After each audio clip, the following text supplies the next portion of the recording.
A lion cub with a shattered leg lay half dead under the rain, covered in flies, waiting to die alone. But what stunned everyone wasn't that it had survived, it was who it waited for. Mr. Raymond had lived alone in the depths of a South African game reserve for 30 years. No wife, no children, no family, just the wild. He had chosen silence, dwelling in an old wooden cottage on the farthest edge of the reserve, where the trees whispered more often than voices did. Every day, without fail, he would patrol the bush. He logged tracks, watched migrations, and protected the land from poachers. The other rangers called him the old man of the jungle, the one who could speak to wild animals without ever saying a word. To him, the forest wasn't a job. It was home, a friend, the only place that had never abandoned him. Then came the rain. Thick gray sheets of water pounded the earth as he moved along a muddy trail near the river. Thunder rumbled faintly in the distance when something stopped him. A sound, soft, almost swallowed by the storm, like a low groan from the brush. Cautiously, he approached. There, lying in the wet grass near a bend in the stream, was a young lion, a male, perhaps no more than a year or two old. Its back leg was horribly swollen, the flesh around the wound already blackening with infection. Flies buzzed in a frenzy around the gash. The beast looked at him, eyes glassy, defeated, not aggressive, just waiting. There were no tracks nearby, no signs of a mother or a pride. It had been exiled, perhaps injured in a fight and left behind, a death sentence in the wild. Mr. Raymond didn't reach for his weapon. Instead, he slowly knelt, pulled a towel from his bag to wipe the sweat from his brow, and spoke to the lion like an old friend. He had seen death in many forms. This wasn't death, this was abandonment. From his pack, he pulled out a small first aid kit. The lion didn't move, only flinched when Raymond began cleaning the wound with gauze soaked in antiseptic. The rain masked the sting, or maybe the lion understood that someone, something, had decided not to walk away this time. Once the wound was cleaned and bandaged as best as possible, Mr. Raymond called the ranger station on his crackling radio. "I need an emergency transport. Bring the big stretcher." He didn't leave the lion's side while he waited. Hours passed, still raining. He took off his thick coat and laid it over the lion's body to keep it warm. The animal didn't growl or resist, it only breathed. Finally, the rescue team arrived. Together, they lifted the lion onto the stretcher. As they carried it toward the vehicle, Mr. Raymond whispered to the unconscious creature, "You're not dying out here, not like this." He named the lion Barrow, which in the old tongue meant the chosen one. At the Wildlife Rescue Center, Barrow was rushed into the medical tent. The vet stitched his wound and administered emergency antibiotics. Mr. Raymond never left the room. He sat in a chair beside the bed, wiping sweat from his own brow, whispering stories to the unconscious lion. A bond began in that silence, between a man who had lost everything and an animal who had never had anything to begin with.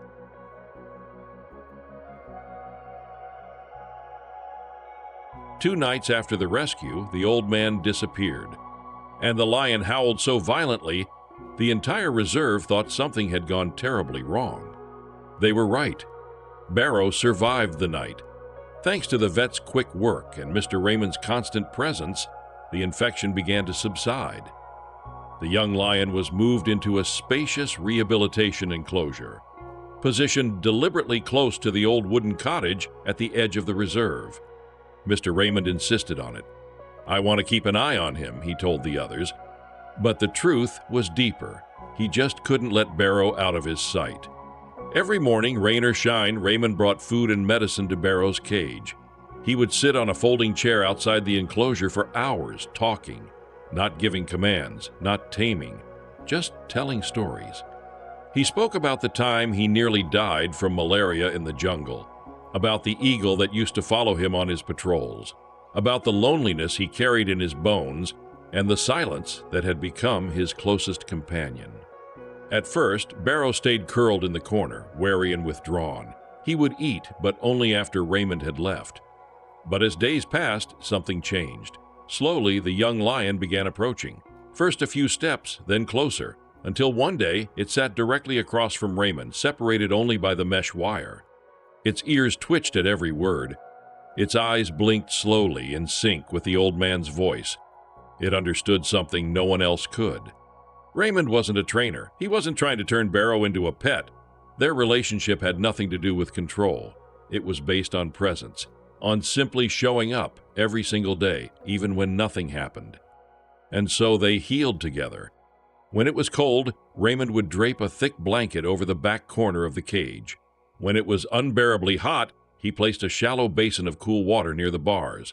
One morning, Barrow pressed his nose to the mesh while Raymond refilled the bucket. The man paused, then reached out. And the lion didn't pull away. Then came the fever.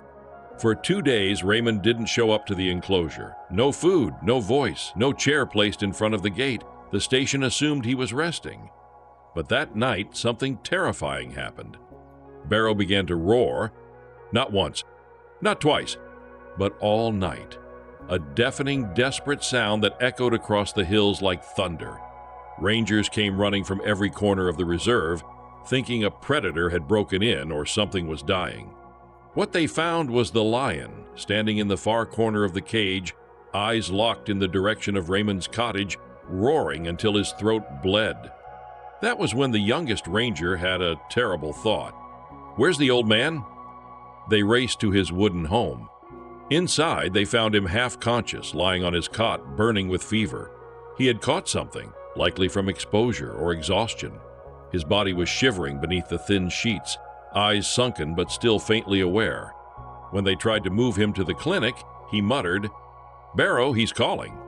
And so they carried him out, weak and pale, across the short field to the cage. When Barrow saw him being wheeled toward the fence, the lion stopped roaring. It lay down gently, pressing its head to the bars as if in relief. Raymond opened his eyes for a brief moment. "You stubborn beast," he whispered with a cracked smile. "You were worried about me." Barrow growled softly, a sound so low it sounded almost like a purr. From that night on, their bond was unshakable. Barrow no longer waited in the shadows of his cage. He was present at the gate before sunrise, pacing until he saw the old man arrive. His eyes followed every movement. His ears turned at every word. And when Raymond returned to full health, it was Barrow's silent watchfulness that became his greatest medicine. Together, they sat each morning and evening, two creatures from different worlds, bound by a connection no language could explain. And behind that steel fence, something wild began to awaken again inside the lion. Hope. He was supposed to be wild again. He was supposed to forget the man. But when Raymond missed just one morning, Barrow refused to eat. He wasn't sick, he was grieving. Barrow's recovery was remarkable. His leg grew stronger, and his golden fur, once matted and dull, now shimmered in the sunlight. His eyes sharpened. His posture straightened. The young lion, who had once crawled through the mud waiting to die, was now prowling his enclosure like a prince remembering his crown. But despite his strength returning, something curious happened. He wouldn't act like a typical lion. He didn't roar often, didn't snarl at the rangers, didn't growl at the vets. He only responded to one person, Mr. Raymond, and not with wild energy, but with something gentler, respect, calm, even affection. Raymond took note. "He's not tamed," he told the others. "He's remembering who he is. He just hasn't forgotten who stood with him when no one else did." Barrow's enclosure had a small training yard attached, a kind of mock savanna where he could run, stalk, and hunt small prey brought in for practice. Over time, Raymond would stand outside the gate and release a rabbit or a guinea fowl into the grass. At first, Barrow hesitated, but then instincts clicked. He crouched, he stalked, he leapt, and he didn't miss. By the third month, Barrow was killing prey with one silent strike. His limp had nearly vanished. He could climb rocks, dash through bushes, and pounce from trees like he was born to do it, which he was. Yet every evening, no matter how wild he trained during the day, Barrow would return to the same spot by the cage gate and wait, not for food, not for freedom, but for the old man with the folding chair. Raymond came without fail, even when his knees ached, even when the heat made his hands tremble. He came with cooked meat, fresh water, and always a story. Sometimes he sang old war songs. Sometimes he just sat in silence. Barrow listened to all of it, ears twitching, head tilted, tail flicking softly. Then one morning, Raymond didn't come. Not because of fever or danger, but because his watch had broken and he'd misread the time. Barrow waited. An hour passed, then 2. When the young ranger came to feed him that morning, Barrow didn't even look at the meat. He turned his back and sat still, head lowered, eyes half closed. The next morning, Raymond arrived earlier than usual, apologizing softly through the bars. "I'm sorry, old friend, I lost track of the sun." Barrow approached slowly, placed a paw near the wire, and gave the softest growl like a scolding parent. Then he lay down again, content. The young ranger who had fed him the day before asked quietly, "Does he know time?"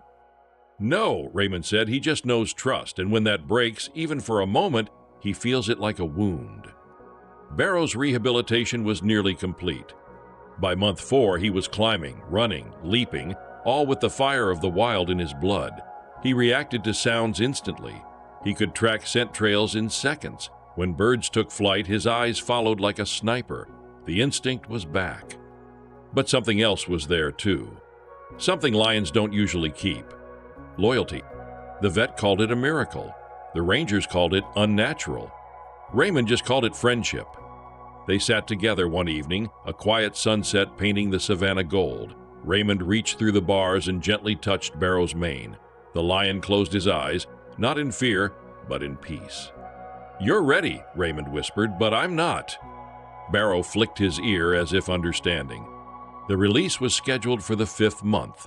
Papers were signed, the GPS tracker was prepared, the wildlife authorities had cleared a section of the park where Barrow could be reintroduced. But Raymond couldn't sleep the night before.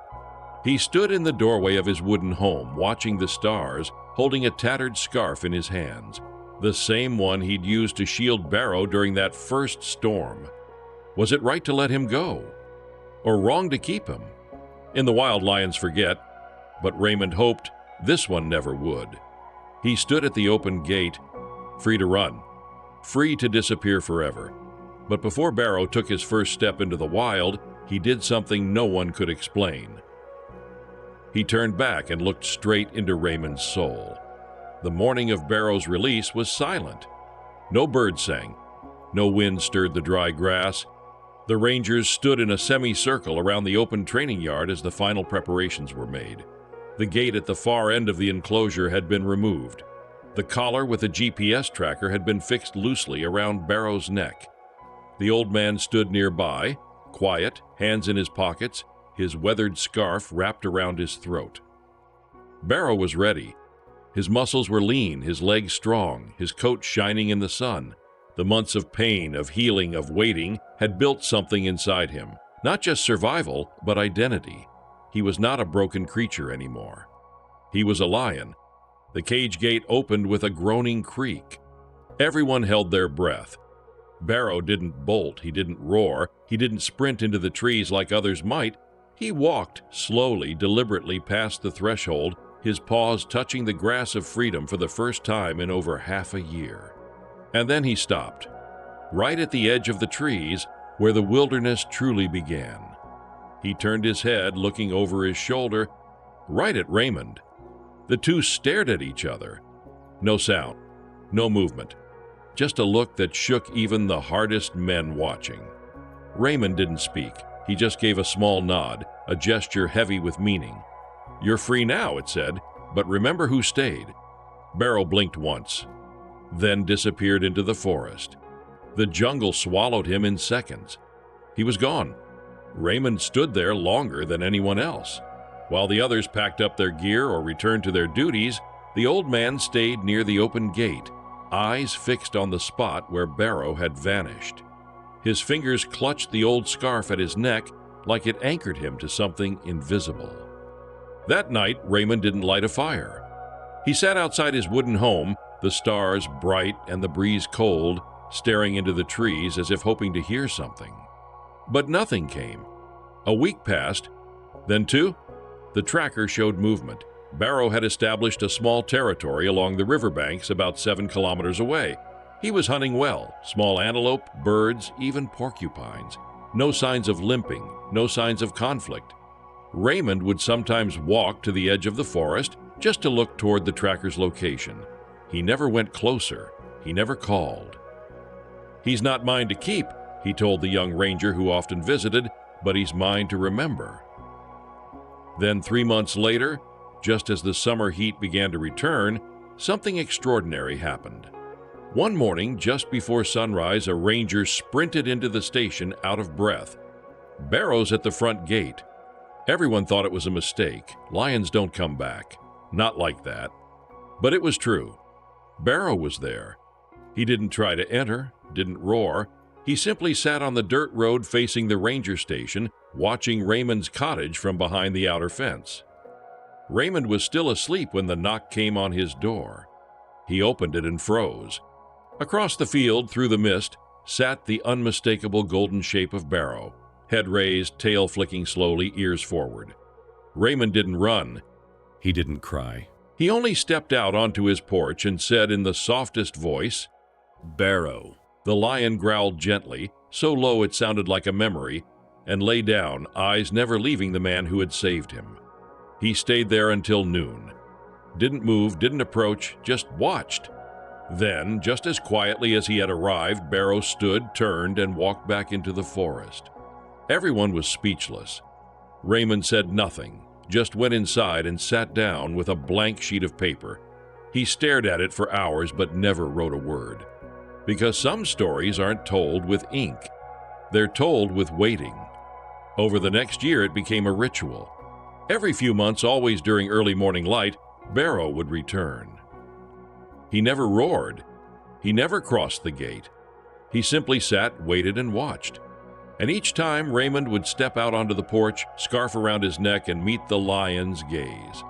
He'd place a piece of cooked meat gently on the fence post, not out of obligation, but respect. Barrow never devoured it. He'd eat slowly, almost politely, as though he were a guest returning to a house that once sheltered him. Neither man nor beast ever tried to bridge the distance again, because they didn't have to. Some bonds don't live in cages or leashes or touch. They live in the space between two quiet souls who never forgot each other. The lion came back, but this time he roared. Not once, not twice. He roared 3 times, loud enough to shake the windows. And that was how they knew Mr. Raymond was dying. Years passed. The visits continued. Barrow always returned in silence, always chose dawn, and always left before the sun reached its highest point. It became an unspoken law in the reserve. When Barrow was at the gate, no one interfered, no one approached, no one interrupted. He was no longer seen as a wild animal. He was seen as the guardian of the old man. Raymond never missed a visit. Even as his back grew stiffer and his hands trembled, he stepped onto the porch every time Barrow came. Sometimes he'd bring meat, other times just a cup of tea and a long look. No one understood what passed between them, but everyone knew it mattered. Then one dry season morning, something changed. Barrow didn't appear at dawn. He appeared at midday, which he'd never done before. And this time he wasn't quiet.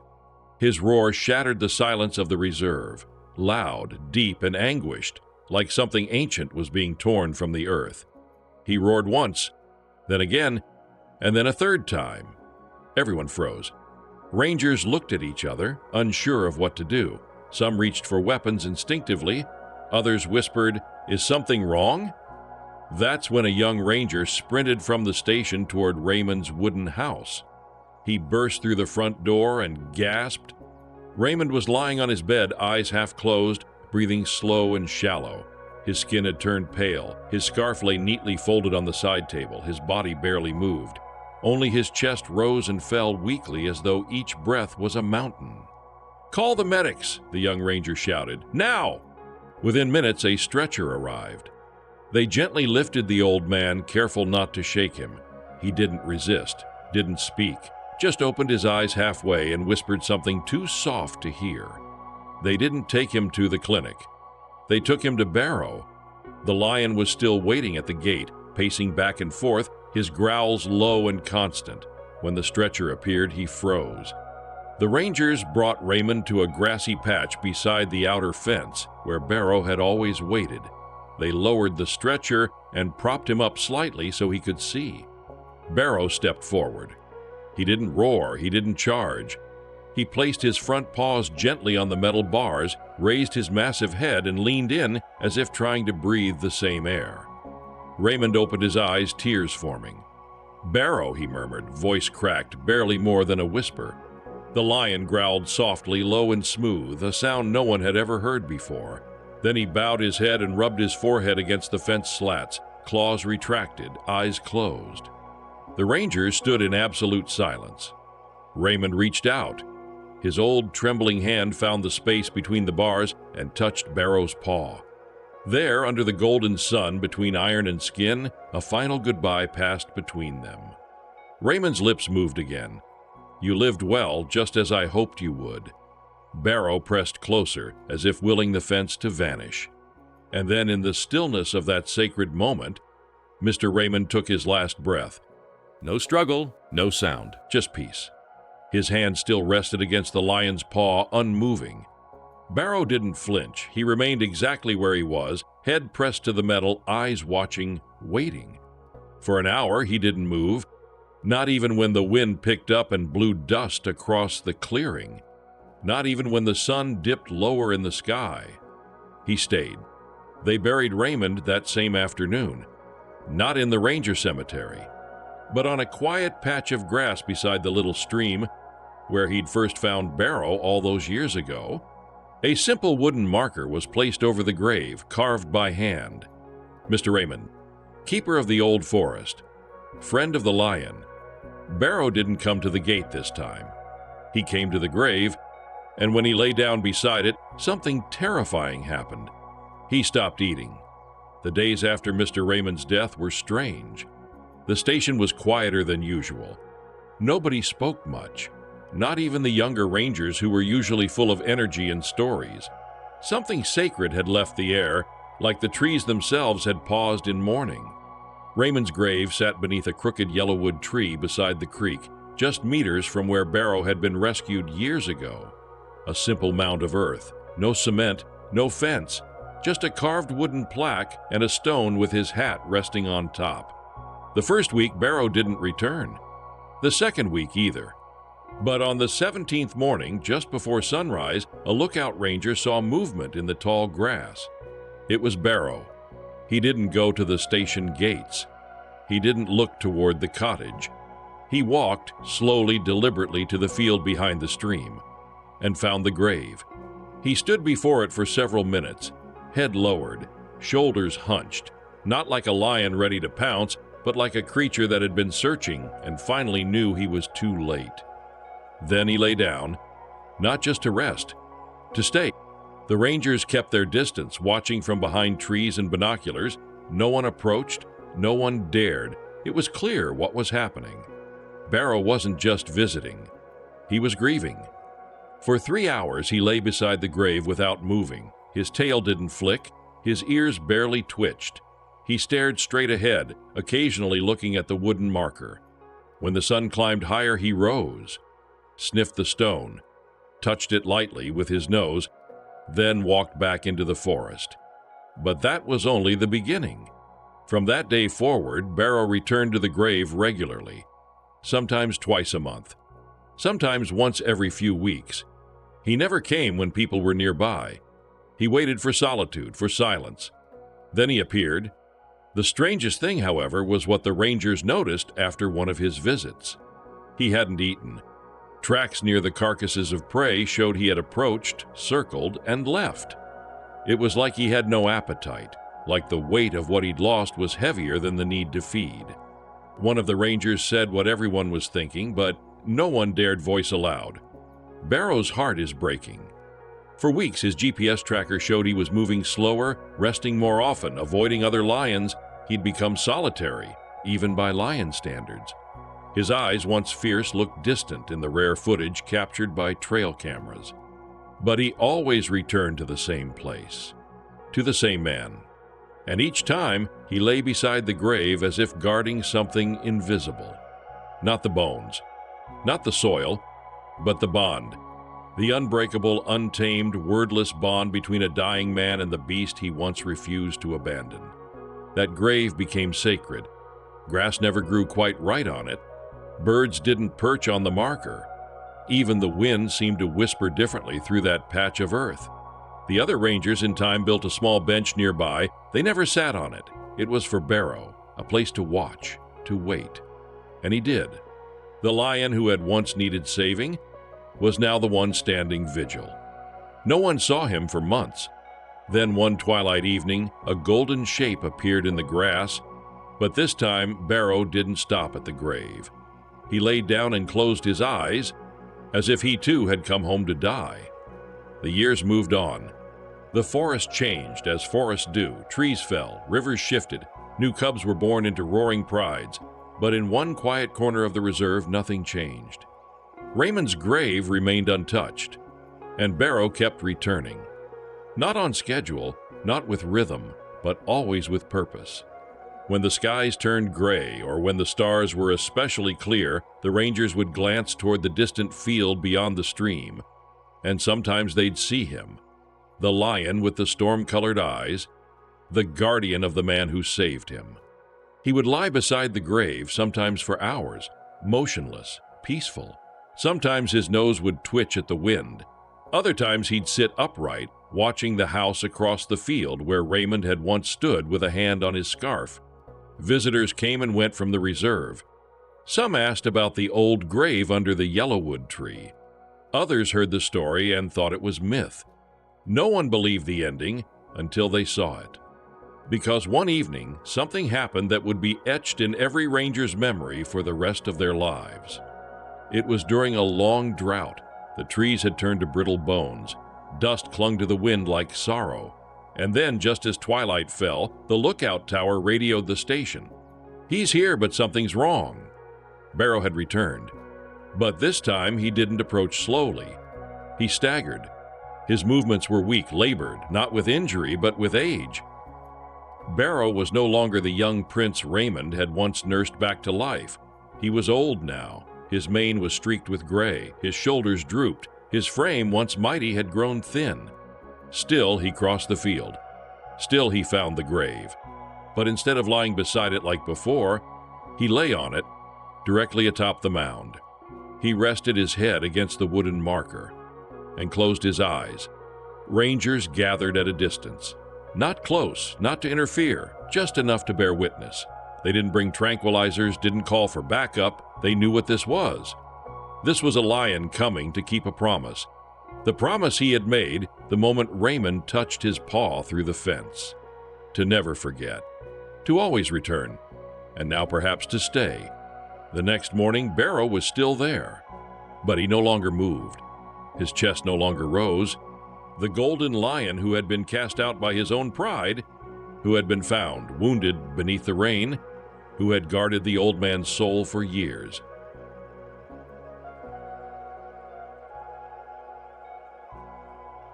Not in battle, not in fear, but in peace. The rangers buried him right there. They didn't move the grave. They expanded it. 2 souls side by side. 1 wooden plaque for the man. 1 stone marker for the lion. No fanfare, no ceremony, only the rustling leaves and the soft wind whispering through the tall grass as if the forest itself had paused to pay its respects. From then on, that part of the reserve was closed off. Not for safety, but for reverence. No one called Barrow a wild animal again. He was something else entirely. A guardian, a memory, a promise kept. And in the oldest journals of the reserve, tucked between hand-drawn maps and worn-out notes, someone had written one last line beneath Raymond's final entry. Some friendships need no words, just a look and a return.